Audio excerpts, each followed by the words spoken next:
Hey, this is Kirk. And this is Byrd. It's the Kirk and Byrd Show. And we are blessed to have with us today Dustin Johnson. Dustin is from the 757.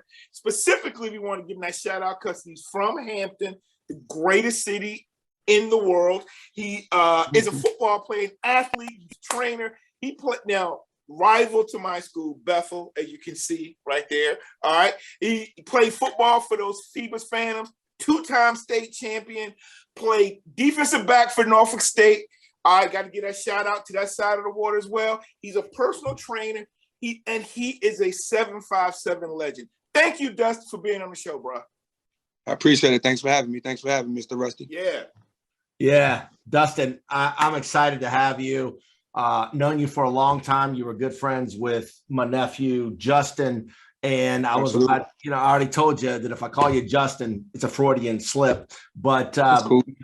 Very proud of you and your father, Coach Johnson, Ron Johnson. And we just want to have fun. And I know you've got an incredible story. I've always respected what you've done, especially with what you're doing now. But before we get started, we would like to encourage everybody to check us out. We're on YouTube, the Kirk and Byrd, BYRD show. And you can subscribe. You can hit like. You can make a comment. You can bust on us. Hit the bell. Bust on Kirk. It's easy. Yeah, we get stuff wrong. And then on Twitter, we're at the Kirk and Byrd. And Dustin, we know you work with a lot of athletes. The kids in school really are on Twitter, so we're heavy on Twitter.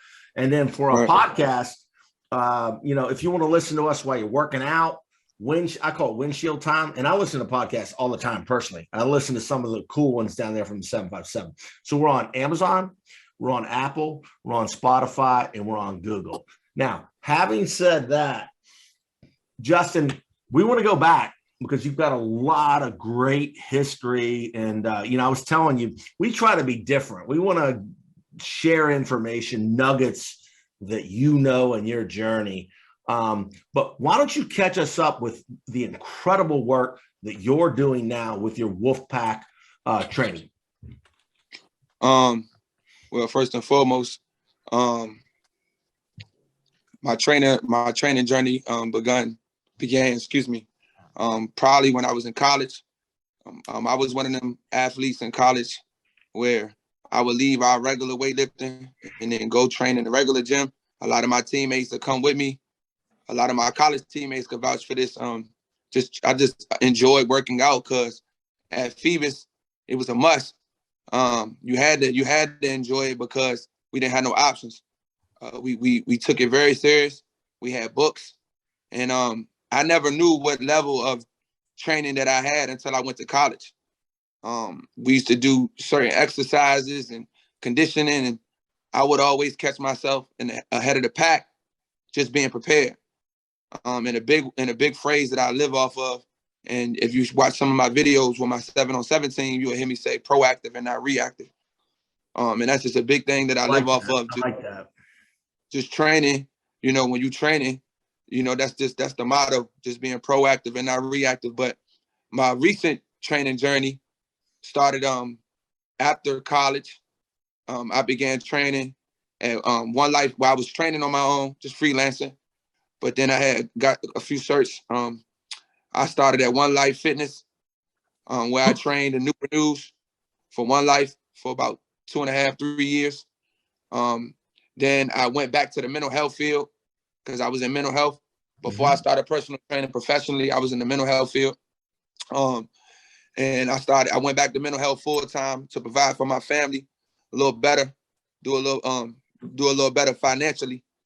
It was a business move, but my passion, I found passion in mental health, but my heart and soul was always, working with people directly, with athletics. And I actually think mental health made me a better trainer on the flip side because it helped me dig into a person's mind a little more maybe than others. It taught me how to get the best out of people, not just physically, but mentally. And I'm a firm believer that once you get a person mentally to believe in you, the physical is going to come because that's what you do. So That's where my journey started. I was doing mental health. I was working at Center Norfolk General. In 2020, the pandemic hit. I was still training I was still training on my own, like, low level. Just I had about 6, 7 clients. I was working at Norfolk General. I remember going to Norfolk General. They had cut one of our units because because the pandemic. We had an older unit where they didn't want nobody to get sick with corona, so they cut our older unit. And I remember going to work a few times. I remember going through the tunnel, waiting in traffic, and they would call me, "We don't need you no more. We good today. We don't need you." And I would be like, "Huh?" So I would see the traffic on the other side. I would have to drive to the other side of the tunnel. It happened to me twice. And February 13th, 2020, I told myself, I can't function living like this, depending on, them people telling me I could work or not. I had 4 clients at the time. And I told myself, I'm dead serious, looked myself in the mirror and I said, "Dustin, if you want to do this for the rest of your life, you need to train a whole 365 days a year." I'm talking about Christmas, Thanksgiving, Hanukkah, Kwanzaa. It didn't matter the holiday. I was training on that day. So I actually made it to 516 days straight. I never missed. I didn't miss a day of training. I did a session, at least 1 to 2 sessions per day within that time frame. And I think when the pandemic hit, they canceled school. I remember parents, being in, they had their kids in the house, and they had their kids in the house for a while. And after a while, I started training, put videos up online, and people know me in the area for training, and people know me to be fairly athletic. So I started getting a lot of phone calls. I started holding training sessions. I was training at Bethel for a while. First I started at Phoebus. The principal from Phoebus told me I couldn't be out there. So then I moved to Bethel. Then the Bethel coaches found out. Then they sent me out Bethel. Then I went to Andrews. I was going wherever I could go. I went on Amazon, spent about $200 to $300 on equipment. I put all my equipment in my trunk, and I made a living out of training for 2 years out of my trunk. And I had a privilege to train a lot of guys. Training in that process, I met a lot of coaches. I made my training a brand. I started a family, a village, which is called the Wolfpack. My business is Wolfpack High Performance, Training and Fitness, and the rest was history. I never knew it would come out of like this, but I did my own camp this summer. I did a lot of things. I could go on for days about, where this journey has been. Yeah. It's been days where I had 1 person show up. It's been days where I had 100 plus show up. Right. But I always told myself, I'm gonna train 1 like it's 50. I'm gonna train 50 like it's 2,000. So I'm just any person that shows up, I give them everything I can, and that's all I know. And that's all I know. I tell you, man, the enthusiasm is just bursting out of you, and I love it. But let's back up a little bit, because you said the mental health field, prepared you for this. So talk to us, because mental health now is much more widespread. There's different areas. Absolutely. What were you doing in mental health that prepared you, for the work that you're doing now? Well, I worked at a plethora of mental health facilities. Just to name a few, I was at Cumberland for a while. I was at Newport News Behavioral twice. I was at Maryview Hospital. I worked at Norfolk General. Spent a little time Virginia Beach Psych. I went a lot of places. What mental health taught me was patience, understanding. It taught me how to deal with the young population now. I had a lot of mental health. You got to have thick skin. Yeah. Those people have issues that you can't see. When people think mental health, a lot of younger people think they think a person with like cerebral palsy or like a Fragile X or Crohn, certain things that you could kind of see. Right. But where I was at, you couldn't see. You had to like feel it. You had to like that's where I got it from. Proactive, reactive. You had to kind of see what was going on. And we used to get patients and used to have to read their profile to understand their triggers, what bothered them, what made them laugh, what made them smile, what history they've been through, the trauma. That word trauma is big in the mental health field. Yes, sir. Understand. Dustin, I'm very familiar with mental health. And I can definitely see, and I'm glad you brought it up because a lot of people don't want to talk about it, whether it's their career or it's a family member or whatever. But I definitely can understand and and I can tell, like Kirk said, there's a passion and the fact that you acknowledge that mental health aspect has given you a great framework and understanding and dealing with people is outstanding. The other thing I'll say is I can tell, bro, like mental health is good to feel, but when you are doing what is your passion, like this training, it won't be work. You'll be blessed. You'll get the income. You'll do what you need to support your family. But if you keep it up, because I can tell you love what you're doing and everything else, and because I know you're giving. Look, some people may pay you and some people may not. But if you're like me with my training, I'm like, look, I'm just trying to work out here. This is my calling. You will be blessed. You know, it will. You will tenfold get back what you deserve. So I do want to say, so we know that. I also know we're gonna give you a chance to plug. I know you have a GoFundMe page because you're doing some things in the community and wanting to be able to get a van to transport people. But let's go back just a little bit, even before this. Yeah. I mentioned the fact that you're a Phantom. Unfortunately, you played for Phoebus. I wish you could eight state titles and lived off of Big Bethel Road, okay, and helped us get one. You know, but okay, the young man is, you know, clearly a good athlete if he played at Phoebus. But tell us a little bit about that. When did you? What sports did you grow up playing? Were you always into football? Did you start? We talked. I had my kids start in soccer, or did you play other stuff? And then tell us about that journey and then what it was like at Phoebus and what happened after that. I was a 3-sport athlete at Phoebus: football, basketball, track. So okay. I was in sports. I was in sports year round. I qualified regionally in the 200 meters. That was my race. Wow. I ran the 100. I ran the 100 here and there. I was on a 4x1. I ran the 4x4. Yeah, I ran the 4x4 one time. I wasn't quite right. That four, like right. Dustin, hold on, man. You are class, but let me tell you something. I was a sprinter. Now I've coached track for years, but I've coached a lot of middle distance and distance stuff I'd never do, but I can tell you to do it. Bruh, I ran track. I ran 1/400 in practice. Come on. The only 400 I've run in my life. I would do whatever I do extra 200s. I triple up on my 100. I couldn't do the 4. Go ahead. Hey, look, Mr. Rusty, I'm gonna tell you a funny story. So we was at a dual track meet at Taj Stadium. I never forget this. It was Bethel, Hampton, and Coach Roundtree. Shouts out to Coach Roundtree. That was my track coach, man. He was an excellent track coach at high school. He come to me. He was from Suffolk, so he got a little accent. He come to me. He was like, "Hey, look, dog. Hey, I need you, dog. Hey, look, I need you, dog. I need these points, dog." He said, "I need you to run it. You know, the 4x4 is the last race of the track meet." Yep. We was running versus Hampton. They had a nice little squad on them.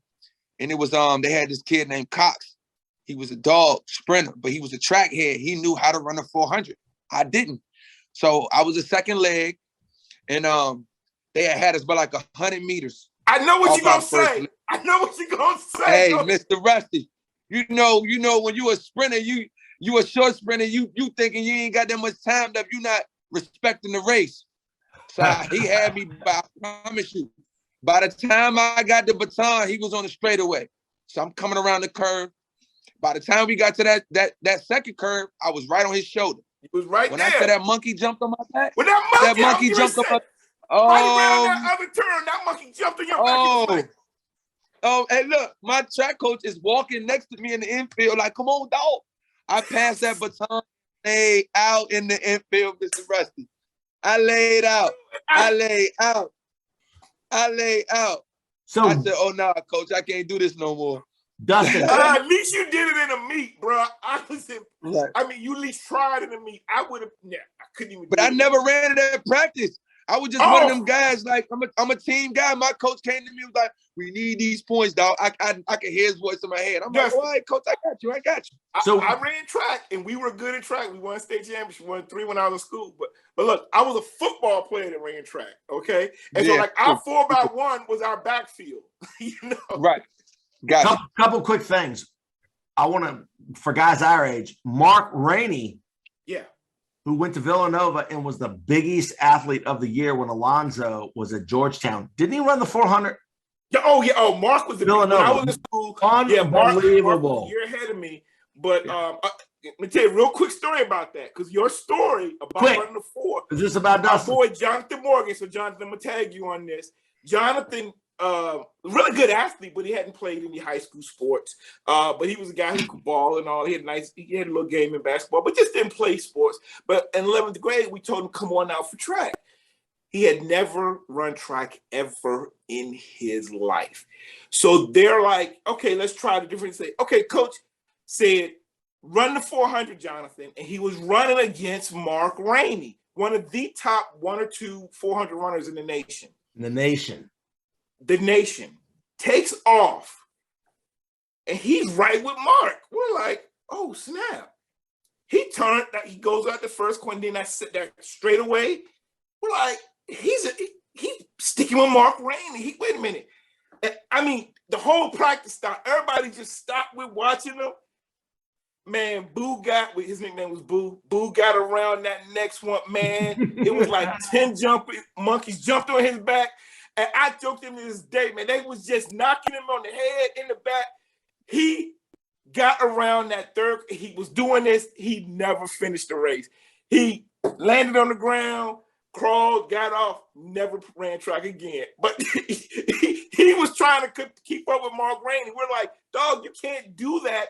And you've never even run before. So that was like a classic story. We always said, man, maybe what if he at least, come back? But bro, I feel you. So Dustin, where'd you play like youth football? You told me Ivy Home Run, Moss Avenue. Did you play Armstrong? Or? Right. I played at Wise Thomas. Okay. Yep. I played for the Matron Mustangs, which is no longer a team no more. But I finished at Wise Thomas. City champs. Yep. 1999 city champs. Northampton Bulldogs, city champs, 1983. He wasn't born yet. I know, but I'm just saying. I was the first time playing under the lights at Darling Stadium, the old Darling Stadium, before I played there in high school. Right. On the lights. Yep. Won that championship, we beat Fox Hill. So, Dustin, one of the things that we talk about is when we were kids, we used to go to Darling Stadium, like 5th, 6th, 7th grade. And back then, Phoebus hadn't realized his potential yet. Coach D was not there, but it was just the event. And I know you were close to Darling Stadium. So, absolutely. So you probably went to games there too and saw guys like Antoine Womack, Ronald Curry. No disrespect to y'all, but I grew up watching the best era of football in the Peninsula District. We agree. We agree. Ronald Curry was my hero, my idol. I got to see Michael Vick, my big brother. Shouts out to Mike. But that Hampton Crabber team, I ain't gonna lie. When I was in middle school and elementary school, I wanted to be a Hampton Crabber just because Ronald Curry he made us feel privileged to be from this area. To be the #1 player in both sports, to bring ESPN to high school and score 89 touchdowns in one season. I mean, he was monumental. I mean, I remember when I was a little boy, if we got in trouble, punishment was not being able to go to Hampton Crabber game. Yeah. I mean, I ain't lying to you. Like, after my daddy put hands on us, it was no Hampton game. Did you play against that great Heritage team that won the state championship? My brother was on that coaching staff. I had a privilege. Shouts out to the Heritage guys. I'm friends with a lot of those guys. Oh yeah, Larry Davis, Rudolph Foy, Michael Johnson, Daryl Blackstock. I can name their whole defense. They had Jason Cook and safety. They had Ray Stiff at corner. No, Kente Blunt didn't play on that team. He didn't play on that team. Kente Blunt, he graduated the year before. He graduated in 2000. Right. That was the 2000 state championship team. Yeah, they had. Now look, the best player on that team, nobody will never tell you. His name was Swole, number 1. Corey Rouse, the fullback. He was a linebacker and a fullback. I was a freshman. And I never forget. I was a backup on punt team, and I was backup behind Marlon Ellis, Jeremy Blunt cousin. Marlon Ellis got hurt on defense, and I remember him limping off the field, and I'm like, man, he need to hurry up and get healthy because I ain't sure that. Bro, but that team was awesome, man. They had some great athletes, and that team actually was our motivation going into the next season to get a state championship, because we was around a little longer than they was. They was a relatively new school, and they won the state championship. They earned that thing. And they did. I shout out to them guys, man. Shout out to them guys, man. How was it playing? Go ahead. I want to give a shout out to Coach Quillen, rest in peace. Coach Quillen, rest in peace. But Coach Newsom really groomed them boys from the bottom. Kurt Newsom. Oh yeah. Kurt Newsom don't get credit. He's our guy. We love Coach Newsom. He's a forgotten legend. He's a forgotten legend, coach-wise, that a lot of people around here don't mention. And Kurt Newsom had to go against a lot of different type of competition, so he didn't win the state championship. But as a coach, everywhere he went, from Kickintan to Heritage, he's a game changer. Oh yeah, no doubt. Much respect for Kurt. So you were part of Bill D's first 2 championships, his first state championship. And, I want you to talk about, playing for Coach D and playing with some of the all-time great Phoebus Phantoms. But I just want to point out that in the fall of 1987, which was a class of 88, Phoebus went to the state semifinals and lost to Cortland. I was at that game. I was back home. I think it was for Thanksgiving break, and we should have won that game. Coach D, a lot of you know who the quarterback was? Hold on, for Cortland, J.C. Hall, who had been my backup at playing at Bethel as a quarterback.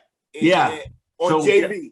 And he led them to the state championship and then went to JMU. Yep. Well, I can tell you almost everybody that played on that team. But Dustin, Phoebus, we should have won that game. We didn't play well. I know David Brown, Jeff Holloman, John Brown, rest in peace, Petey Whitfield, man, we were just Billy Kazee. We were loaded. And it was funny. A lot of people don't realize how hard it is to win a state championship. Oh, yeah. And Coach Jeremy Blunt won one about 5 years faster than Bill D. But you played with Coach Blunt, and I just watched his interview on Reel to Reel. We want to plug that. Ruby Gibre, and if I said that wrong, I apologize, but he and I have been in contact. I love plugging his show, but Coach Blunt just did an interview. We want everybody to check that out. But let's talk about playing at Phoebus. Your dad was the JV coach, coached the quarterbacks, some great quarterbacks like Taj Boyd. But tell us about playing back in that era. Hold on, Dustin. I want to see if you know this. Speaking of JV coaches, my dad was the head JV coach for one of the first Phoebus teams back in the day. But have you ever heard of Lewis Driving School? Yes, sir. Did you go there? Did you Where go was to it at? Lewis Driving School? They were out of Riverdale back in the day. Just one. My parents used to own. I did. I think Mr. Coach Hall from Kickintan with the glasses. Yeah, Coach Hall. I think that's the name. I think his name Coach Hall. Yeah, that's who got me my license. But that was close, Coliseum area. Yes, yeah, that's what I'm saying. Yeah, I was familiar with Mr. Lewis. My sister and my brother went to Mr. Lewis. Okay, yeah, I was just giving a shout out to my parents, but also just so you know, like if your pops said, my dad used to be the head coach at Phoebus JV back in the day. Okay, cool. All right, Rusty. Just so you know, we're gonna be on here for 3 hours. I know. Go. All right. Go ahead. We're gonna talk about food, music. We love to talk about all that. Go. But let's let Dustin's the star of the show. Talk about Phoebus. Talk about Norfolk State. We're going off of your script. We want you to talk about what you think about the 757. Your sister, who's doing a great job at Hampton University. So why don't you tell us about I can remember going to that state championship game in Richmond in 2001. and just feeling so proud that we won a state championship, and now we won 8. But talk about, you know, Phoebus back in that day when my nephew Justin was with you. And almost, I gotta shout out my brother who was our quarterback that died, Ronnie Hendricks. That was our first state championship quarterback. We was very close. Great kid.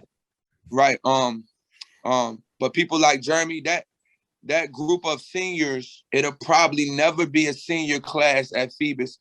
And it's no disrespect. It probably never was a group of seniors that were so tied in and so locked in together, including my class, like that 2001 state championship team. And I always tell Jeremy, we talk once or twice a week. That's my brother, very close. We talk for hours. It's hard.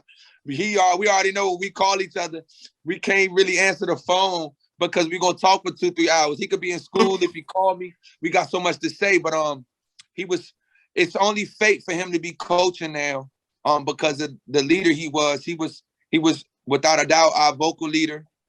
He led by example on and off the field. But the character of that team was a reflection of that senior class, man. I remember, and I always tell this story, and Jeremy will laugh. He probably smiling watching this interview. We had weightlifting. Coach Sexton was a driving force on that team as well. He was our assistant head coach. We was lined up for weightlifting. Michael Dixon, who was a starting linebacker next to Jeremy at the time, he was kind of horse playing, and Coach Sexton bent the corner and was like, "Hey, Michael Dixon, you need to, bleep, bleep, bleep," because that's what it was. And he kind of had a little attitude, sucked his teeth. And Jeremy kind of was like, "What?" Like checked him. And then it was a square off, and they kind of tussled in front of everybody. And I remember grabbing Jeremy, and Jeremy telling everybody on that team, like, "This is my senior year. We gonna win this. And if I got to do this to whoever, it don't even matter." And everybody was just looking at each other like, "Yo, he ain't playing." And after that day, the accountability from our team was like no other. We held each other accountable. We held each other. It didn't take a coach. If you won that weightlifting, or if you missed a team event and you wasn't there, a player was going to check you in school. Like, we made you feel uncomfortable to even be around us if you missed a moment where you were supposed to go. The sense of entitlement from an individual was out the window. It was out the window. And we had a plethora of stars. DB was a rising junior going in that year. We was freshmen. I was a freshman going to senior. He was a sophomore going to. But if anybody asks, the best player to ever play at Phoebus High School, to wear a Phoebus High School jersey, was Phillip Brown. Don't never let nobody tell you different. Yeah, I put it on anything, and I can explain to you why. When I say the best player, nobody did as much as he did. Quarterback, running back, DB, kick return, punt return. Nobody has did everything real quick. like Phillip Brown. I got to give a shout out to my dog Ronnie Brown, Swamp Dog. That's my best Phoebus player ever. Respect. I realize, we've got some guys that have gone to the pro. That's my guy. How many state championships Ronnie Brown got? I will say this. No disrespect. Hold on. I got it. Go ahead. You got it. Hold on. You said, hold on. You talk about senior classes. I got this for you. Hold on. 86-87 was the first winning year at Phoebus ever, and we made it deep into the playoffs. That's my dog. I get it. I'm not disrespecting anyone you say, but I will say this. I played against Ronnie Brown, and I remember Phoebus as a newer school in the city.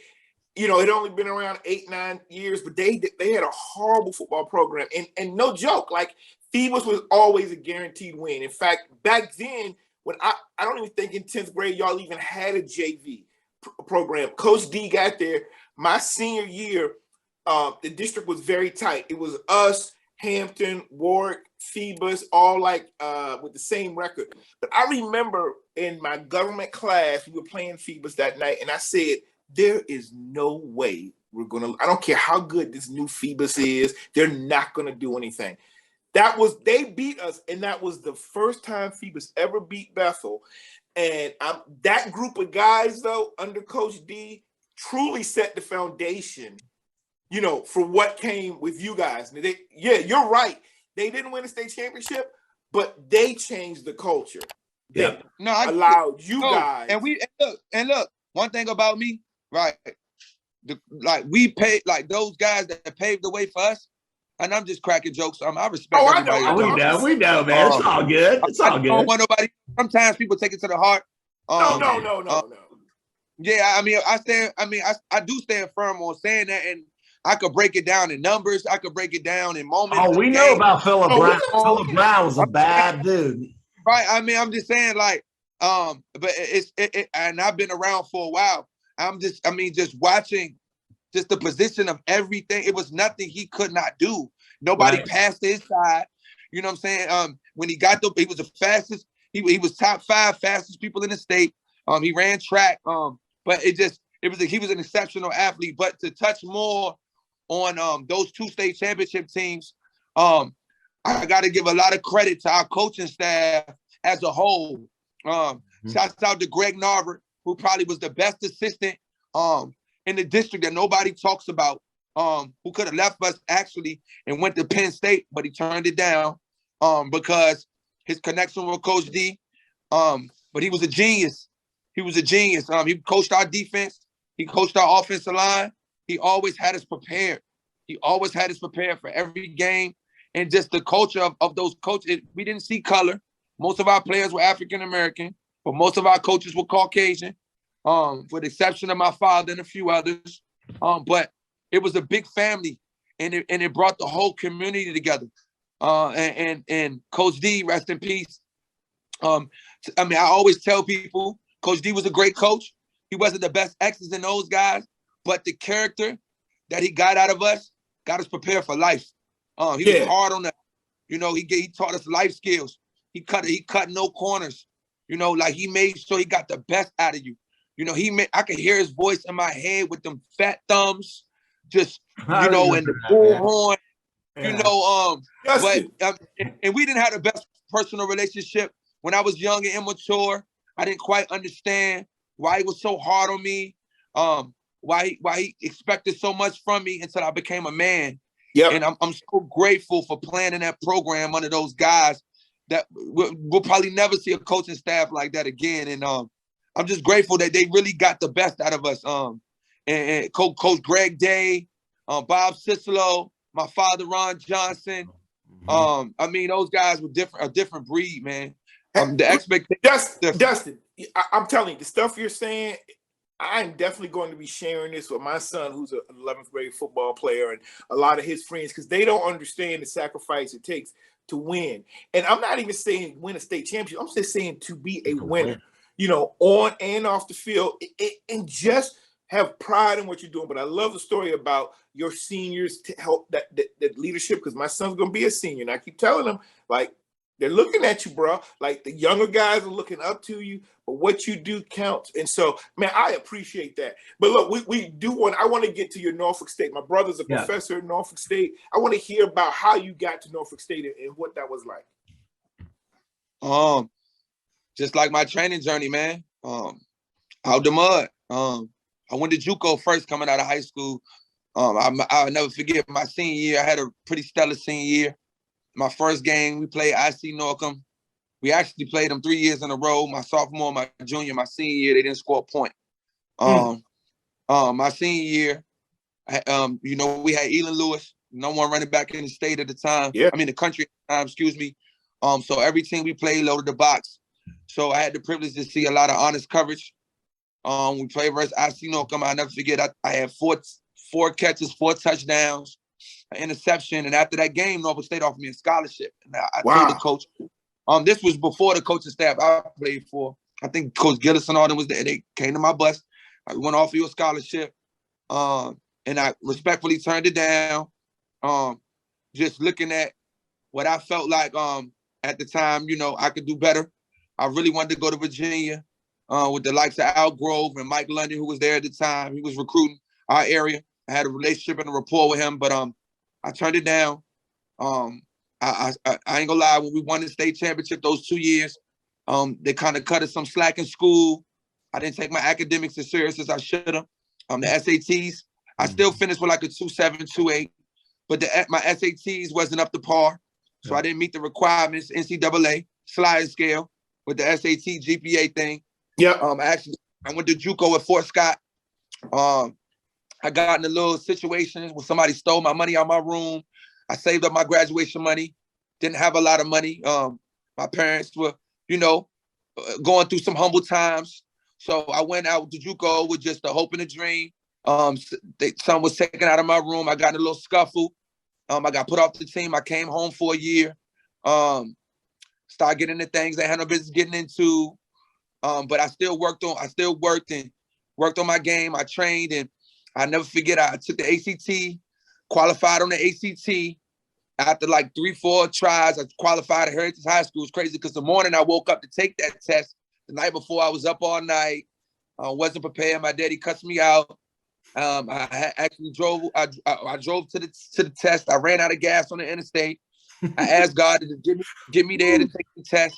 I was on standby, so I wasn't even registered to take the test. You got your standby people. Yeah. So when I came in, luckily the ACT didn't have a lot of people as the SAT, so I was good to go do my standby thing.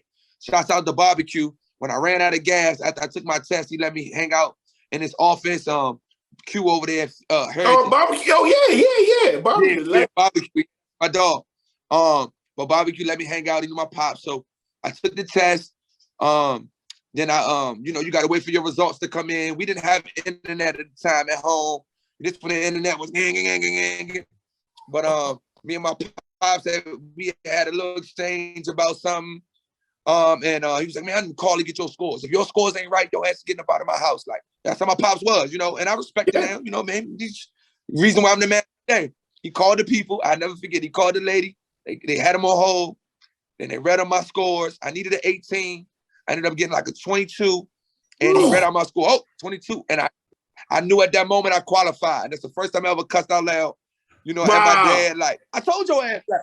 I'm running around the house, no disrespect, but I'm so excited that I qualified because that test was just over my head like a black cloud. I went to, my dad was in touch with Norfolk State. They was waiting for my score. I got my score. The next day, we went to see P. Adrian, who was a new coach, man, best coach I ever had in my life. My dad brought my high school film. We went to P. Adrian. I remember being in his office. I stood up. He looked at me and said, he looks like an athlete. And my father, real humbly, was just like, well, we'll see. Do you have any spots for camp? He was like, we don't got no spots for camp at the time. And my dad gave him the tape. He gave him my tape. They watched my tape, and my dad said, don't y'all do 7-on-7? Because I had a cousin, my cousin Walter Jones. Shout out to my cousin Walter Jones, who has a We Are Change movement right now. He was like, we do 7-on-7 at night.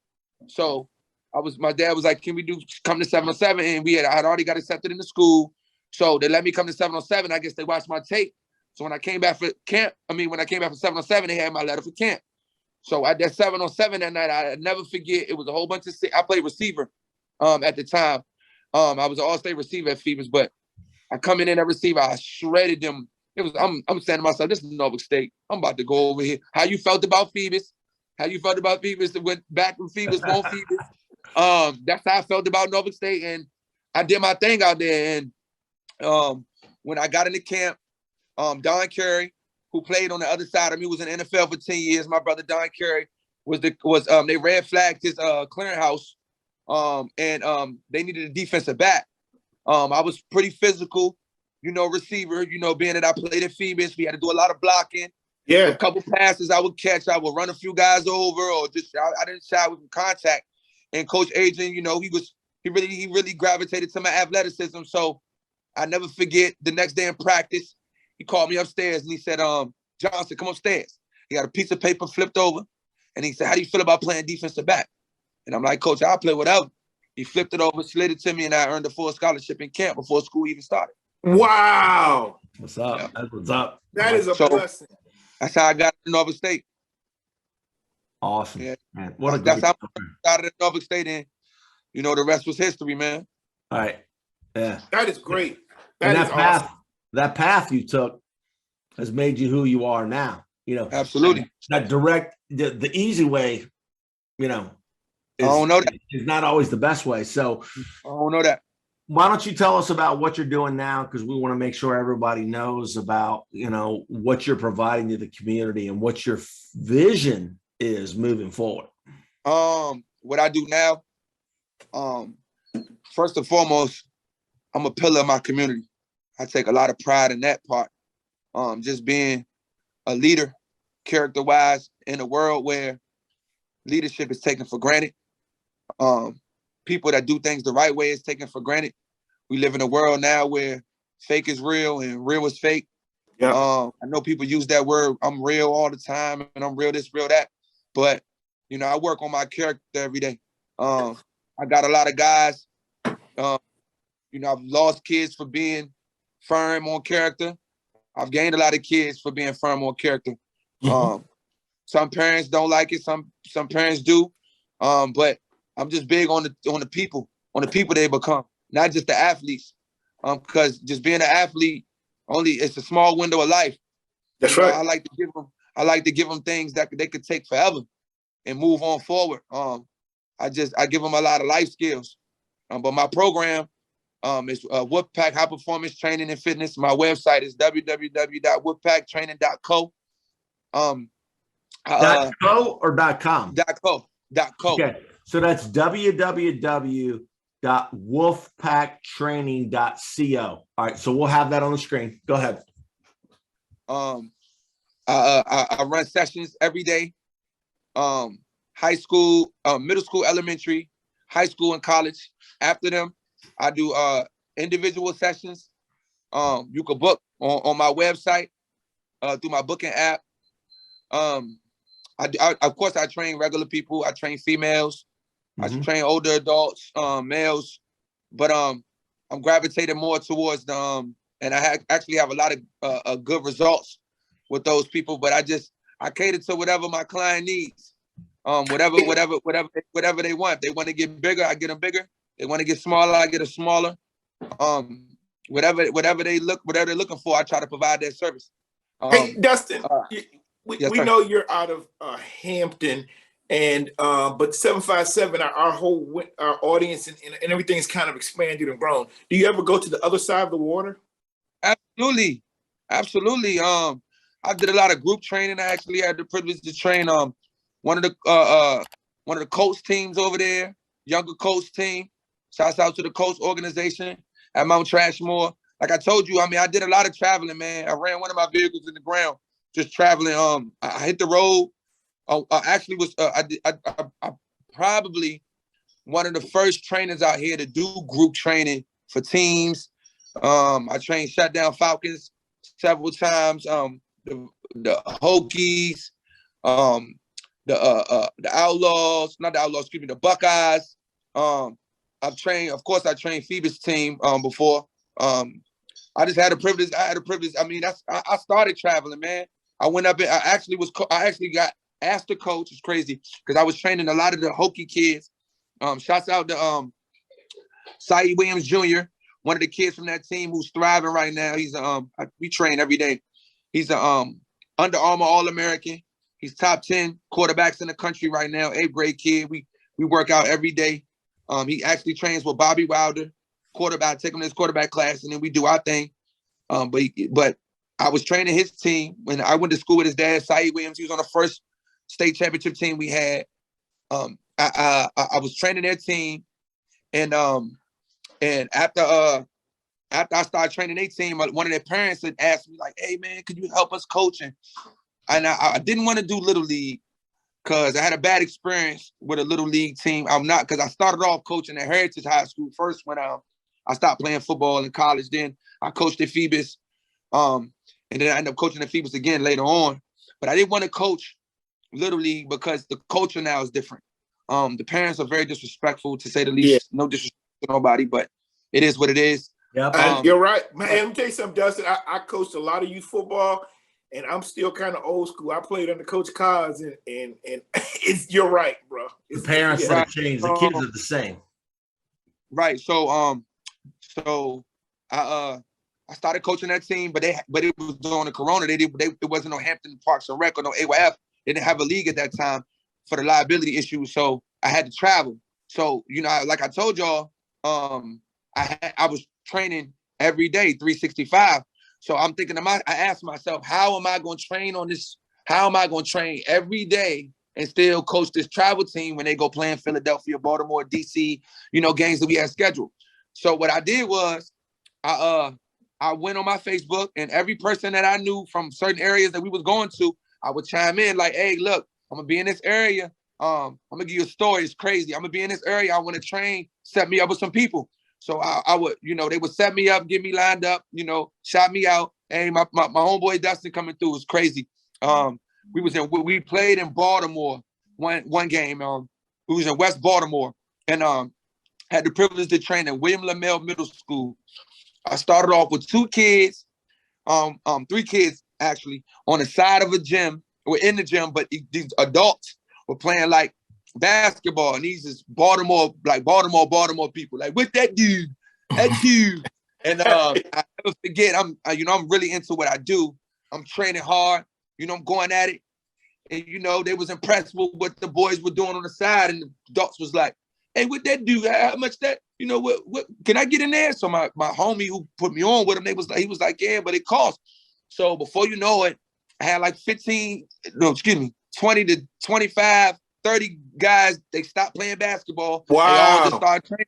I had my shirt off, and one of my parents, it was about an hour or 2 before the game, and they calling me because they was looking for me to get the boys hype and riled up. And one of my parents FaceTime me like, hey, where you at? So I'm in the middle of the gym. Amelia Peaks, she's a police officer now. Shouts out to Amelia Peaks. She could tell you, she could vouch for this. I had my shirt off, and I was like, I'll be there in about an hour. So I never forget. I changed up, and the field was actually like 15 minutes away from where we were at. I drove to the field. Kids was about to get up on the field, about 15, 20 minutes for the game, and she just walked up on me. She said, "Man, you the only person I know that would be in the middle of West Baltimore with your shirt off straight." But man, that's just how I feel about it, man. I just feel like, and it's crazy because, not even trying to be funny, but strangers show you a lot more love than people in hometown, and that's very sad. That a person that takes what they do very serious and love what they do and have the passion and the resources that I have, not being taken as serious as I should in my hometown, but then I go out of town. They was trying to move me out there. Like, how much it costs for you to move out here? Like, and nothing can move me away from my kids, my babies. But it was amazing. And it just taught me. Go ahead. I'm sorry. Okay, so I know you're doing football, and I know you touched on saying other things, but are there any other type of sports that you were able to train? I know I've done a lot of track and football, but I had a young lady wanted to basketball. I got basketball, soccer. Volleyball. I had a softball athlete one time. I got baseball. I mean, I trained it all, man. Because a lot of things that I do transitions to every sport. Right. A lot of things that I do transition to every sport. Body movements, flexibility. I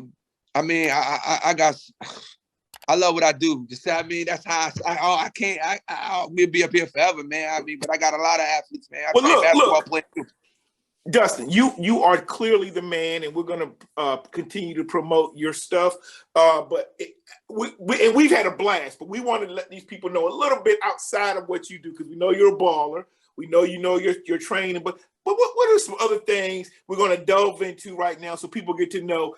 Dustin, he does this, or he likes this show. Let's let people know a little bit more about Dustin Johnson. So, Kirk, you got any questions, things we can kind of pull out? We want to make this fun. I think we've already had fun. I love the fact that people I know, and that's how this show came about, with us just saying, how you go to a game, you sit beside somebody, you just watch. Before you know it, you talk the whole game, and you didn't even know them, and you talk sports. And this is what. And I've never met you before, Dustin, but I feel blessed to have been in this conversation, man. Definitely happy. We got these commonalities, but let's find out some more about Dustin. All right, Dustin, who's your favorite athlete of all time? Best athlete. Let's say the best athlete. That's tough, Mr. Kirk. Barry Sanders. Oh, yeah, that's very respectable. MJ for me. What about you? Michael Jordan for me. Well, my favorite all-time athlete, I even 50-year-old, I got a fat head of Walter Payton. All right. But if my favorite athlete of all time, but I would say I had one in each sport. Baseball would be Cal Ripken. He great player for the Orioles. I love the way he came out every day and worked hard, broke the consecutive game streak. And then in basketball, Magic Johnson, the reason why I said Barry Sanders number one, he didn't have a good team. He never complained. He celebrated. He approached the game like a pro. He was the epitome of, I wish he could play in nowadays, just to show these kids what it's really about to play the sport. It was like he had a real a mysterious, quietness with him that you was like, dang, I wonder what he's like as a person. He don't celebrate. He don't spike the ball. He the best running back in the league. And he made you feel like you can make your team better with certain resources, and just the way he played the game was just, that's how I look at life. So that's why he was mine. Okay. Dustin, what do you like to do just for you? And outside of training athletics, what are some things that inside of your own mind that you like to do? Do you like to chill out, like watch movies, music? I ain't really no movie guy, but my lady turned me to a movie guy. All right. I love to spend time with my kids and my woman. Just future wife. Just building my village, man. I got friends I hang out with and chill with from time to time. But just being around my family, man, it's nothing like it, man. Just I love my family. That's great. We always talk food. So we grew up down there. What are your favorite spots for food? My favorite spots for food.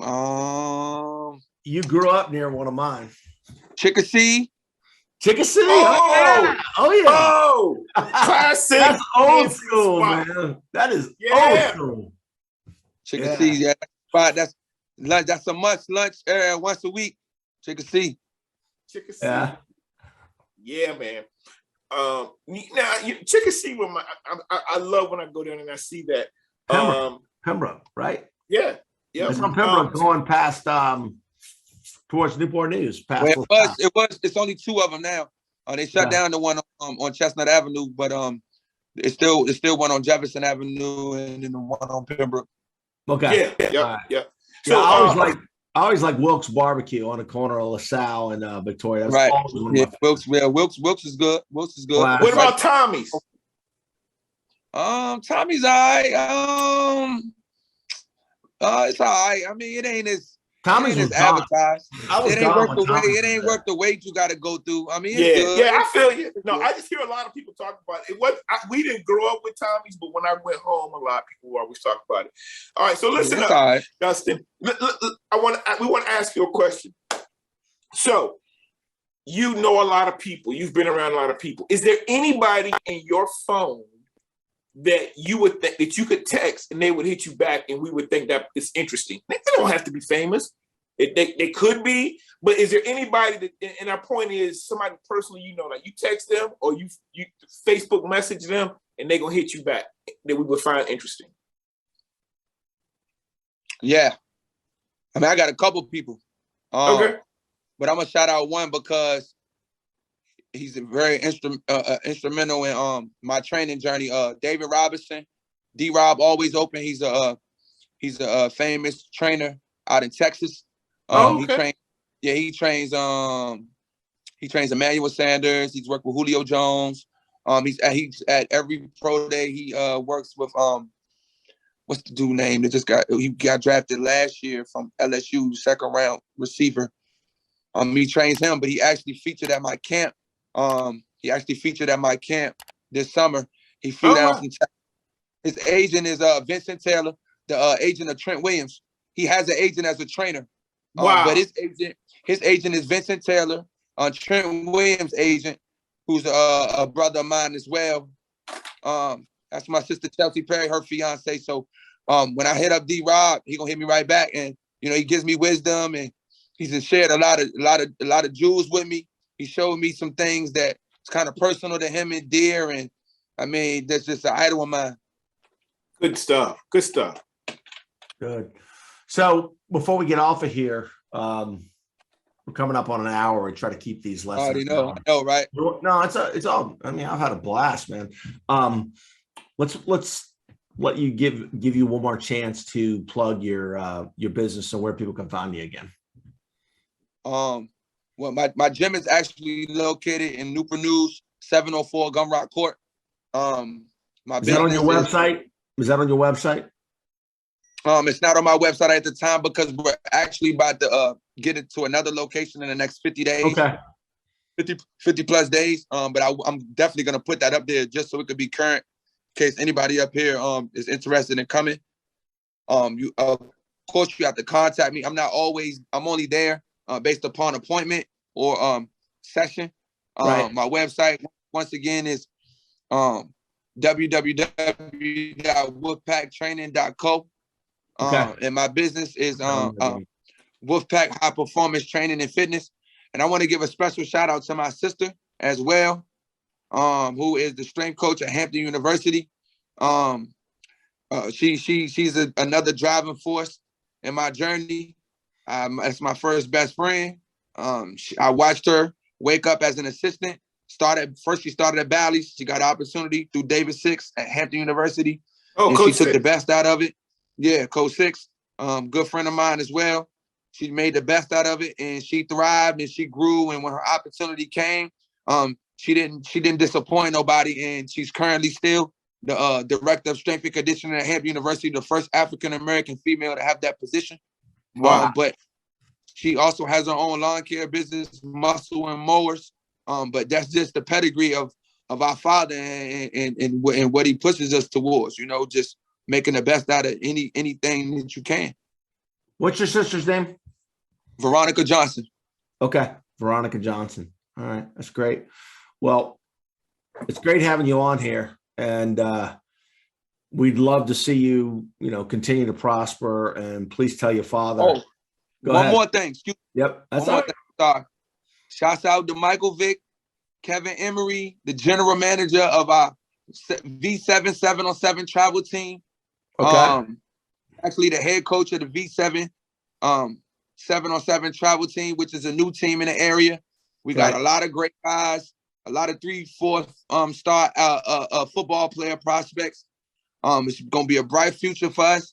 We want to use this as a recruiting tool for our high school athletes because the transfer portal has taken a lot of things away. I know we didn't get a chance to dive into a lot of my athletes. Preach, bro. I know my son was a well-recruited athlete going. I know we didn't get a chance to dive in. I know we didn't get a chance to dive in a lot of my athletes and names and who, which is cool. It's fine. They know who they are. You can go on my website and see them. Yeah, we just want to provide the opportunities to these kids that's kind of being taken away from, via what's going on in the college world. Okay, great. Well, it's been, a pleasure having you on. It's been a good time, and I feel like we need to have a second segment. Right. I'd love to. More. Yeah. We'll go. Look, me and Mr. Rusty we was getting too live with the history. Hey, bro. It always turns out that way. Look, I have a way of talking too much, so I try to keep it back. But Kirk will invite somebody, and then I start. Kirk, get out the way. I like this brother, man. He had a couple of his boys on, and we went an hour and 30 minutes. So Dustin, we're doing all right. We're gonna have to come down, catch a Phoebus game or something, and then we can kick it, bro. All right. Whenever y'all come down here, I really want y'all to take a look at my guys I got on the 7-on-7 team, man. Okay. All right. It's the I'm traveling athletes. this weekend. I coach. Actually, tomorrow I'll send a special prayer out to Jalen Powell. Tomorrow I'll be attending Norfolk State and HU to have a dual pro day. I'll be attending that for one of my athletes who's gonna be in that pro day tomorrow. Which starts at 2:30, but we're gonna be there at 1:30. I told him we gotta make an impression. We're gonna pray to the Most High, and then we just gonna give everything we got, and we're gonna let God take it. Good. For real. I hope I see you. My son plays 7-on-7. We're going to North Carolina tomorrow for a tournament. So hopefully we'll see you guys somewhere this year. All right, so closing out real quick, we just want to tell everybody we're the Kirk and Byrd BYRD show on YouTube, at the Kirk and Byrd on Twitter. All you young athletes, please follow us. We're going to reinforce you. We see you doing good things. We're going to congratulate you, those types of things. And then Amazon, Apple, Spotify, and Google for the podcast. Well, you know where to find Dustin. Dustin's doing great things in the community. And anything before we close out, Dustin? I just want to thank everybody who chimed in. Thank everybody who watched these gentlemen every night. They're definitely spreading some knowledge around. And it's just good. It's pure. It's healthy. This is what we need. And I just hope this grows. I hope everything that we do, I hope we could do some business together. Y'all need Mr. Byrd, I'm trying to come up to Northern Virginia. Oh yeah. Do any type of training. Whatever needs to be provided. Speed, agility, especially football. I just want to, like I said, I just want to grow. My word for 2022 is growth. My word for 2021 was undeniable. I felt like I made myself undeniable. I had 13 Peninsula All-District athletes. I trained the 2 players, state players of the year. Shouts out to Kamari Gray and Donald Gatlin, both defense and offensive players of the year. 4 of them was 2-way All-District players. I'm still currently getting them in the school. Some that got snubbed. I'm 4 union coach. We talk every day. Shouts out to Coach Robinson. He'll be here this weekend. We're going to spend some time at ODU, HU, Norfolk State. I love what I do, man. I just want to grow. So anything that I can help y'all with and we can help each other with, let's do it. Oh, yeah. That's what it's all about. I mean, Dustin, it's who you meet, putting out a good product, exposing yourself, networking. There's nothing like it. We're all a big family. We're all in this together. I know people that know your father. And I know people that vouch for you. And I can tell you this, if my nephew was a good friend of you, I know what kind of person you are, and you and I have gotten to know each other. So any way we can help you, but collectively, us being 53 years old, we've got a good network, and we look forward to having you back on. All right, brother? Hey, Dustin, the only problem I have with you, man, is you didn't go here. You weren't a Bruin. Hey, look, and the only fact I got for you, Mr. Byrd, I want you to look in your phone the last time Bethel beat Phoebus. It was in the 90s. That's right. 94. The last time I won a state championship was 93. Yeah, because we don't recruit like y'all do. Recruit? Y'all got the most kids in the city. Y'all got the most kids in the city. But you got the best ones. No, y'all got the most. It's just the culture at Bethel. All right. It's getting late. We'll chime in. All right. We'll see. We got a new coach. All right, and that's my dog. Shout out to Porter. That's my brother. Yeah. Good stuff, man. All right, Dustin. God bless you. Take care. You the man. Right. Kirk and Byrd out.